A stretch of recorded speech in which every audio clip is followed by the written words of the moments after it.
Woody's Boneheads of the Day. Oh my goodness, we have several today. And I'm not sure who the bonehead is in this particular story, but there is boneheadedness in it. A young English mother claimed she almost died when she uncorked apparently a pretty voracious morning yawn. Haley Black woke up to fetch her newborn baby a bottle and instinctively let out a big yawn and stretch after watching her infant do the same.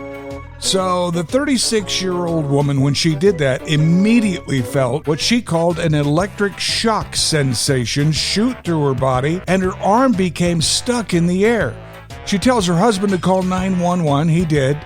They were dispatched, and she went through a battery of tests that proved she had broken her C6 and C7 vertebrae in her neck, and they gave her a 50-50 chance to live. Fortunately, the yawn has not killed her. She is in recovery, and she's on TikTok now making videos about it.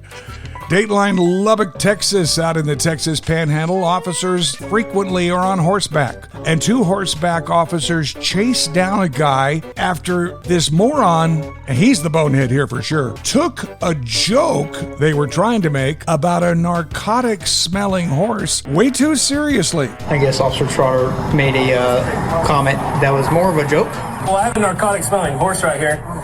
He didn't take it that way. He took it seriously. Clearly, he took it seriously. So, and then the chase was on, I guess. But he kind of took off down the alley, and we thought he was joking. So I said, "Hey, stop!" And then he kept running, and I said, "Oh, he's actually running." Somebody is silly enough to eventually run from a horse. After we had taken him into custody, I asked him, "What were you thinking running from horses?" You know, and he was like, "I don't know." That was Officer Brian Lewis. He and his partner William Trotter with Lubbock PD arrested the guy, found he did in fact have drugs on him, and 42-year-old Joseph Ramirez was in custody, has since been released. And here's a story from beautiful Idaho Springs, Colorado, kind of similar to the one you just heard. Some guys who think they've gotten away with it will kind of taunt and mock police.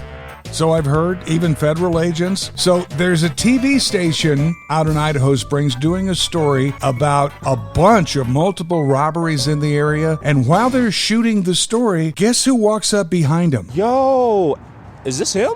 Would it be crazy if we actually found the guy right now? Because we saw a person who was literally fitting the description, who just walked by our camera. Yeah, it was him, and he's in custody.